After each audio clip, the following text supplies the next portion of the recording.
So I'm in the middle of giving a genetic or growth-based account of mathematical intuition. And the claim, first of all, is that mathematical intuition is a simple computer.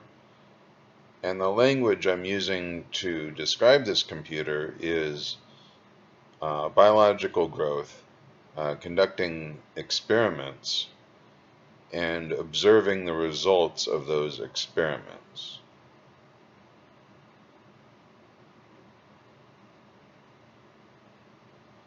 One of the issues with this practice of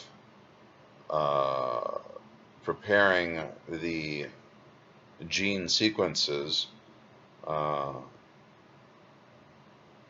loading the gene sequence into a genetic cartridge, and then initiating the growth in the biological media is contamination. And the question is, how do you decontaminate the intuition?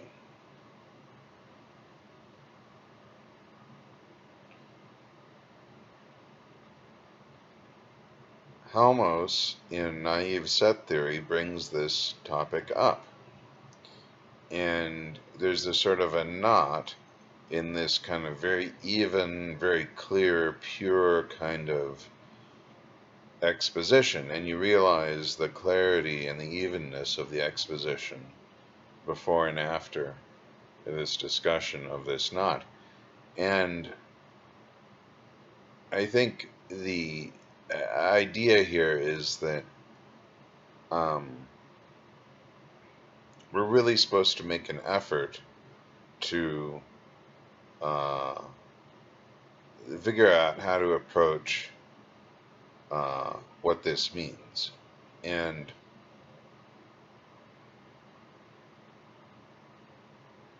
I think, part of the issue is that there's an appeal to the greater. That the greater has to be smart enough to know when you're cheating, when you're breaking an abstraction barrier in mathematics. And this isn't really explicitly referenced in naive set theory, I suspect, because data abstraction had not been developed yet as a concept.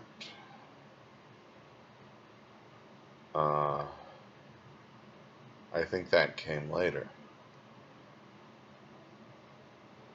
It may have been around the same time, so they may have been developed around the same time, but we're talking about mathematics versus programming. We're talking about a very high, rarefied academic subject versus a very hard, low-level engineering subject. Okay. So it's sort of interesting that, in a sense, the solution to the high-level mathematical problem of the definition of the ordered pair comes from programming.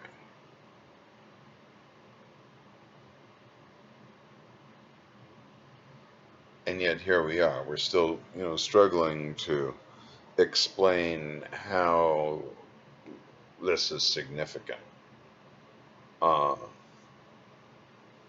And I think part of the reason why it's significant is that, in a sense, you're sort of, I don't know how to put this, but you have to understand mathematics from the point of view of the greater.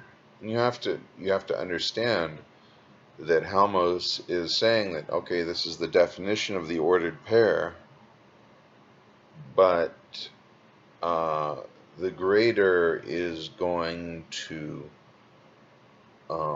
take away points if you, I suppose, carry on as if this were an axiom.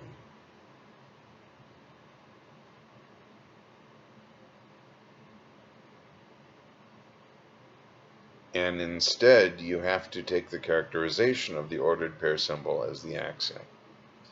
I think part of the issue here is that Halmos can't really explain what's going on without appealing to the axioms, and he's sort of dancing around the axioms as opposed to taking a very hard model theoretic point of view. And I think that point of view is sort of the beautiful kind of acidic or post-acidic hardness of kind of abstract algebra hadn't really been, you know, created in a sense, or manifested or whatever. It had not become this sort of style of mathematical communication, that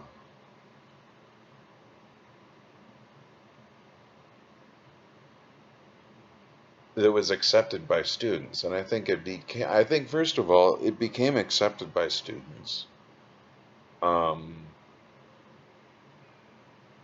And I think it's worth pointing out that this style, this what I'm going to call communication style, is a matter of taste. And it's always going up to that, making it abstract, more abstract, and then just getting it's like that. It's almost like a game. How abstract can you make it, but you don't want to go over the edge. You don't want to lose the intuition. But I think this is a really interesting, but it's sort of almost like this kind of style of mathematics. It's almost like this French style.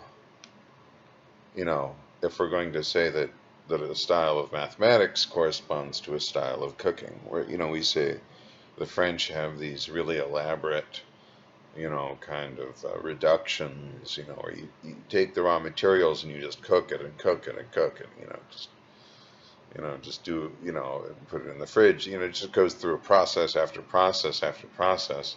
And then you get this, as a result, this sort of rich or this refined, or, you just do sort of, tricks.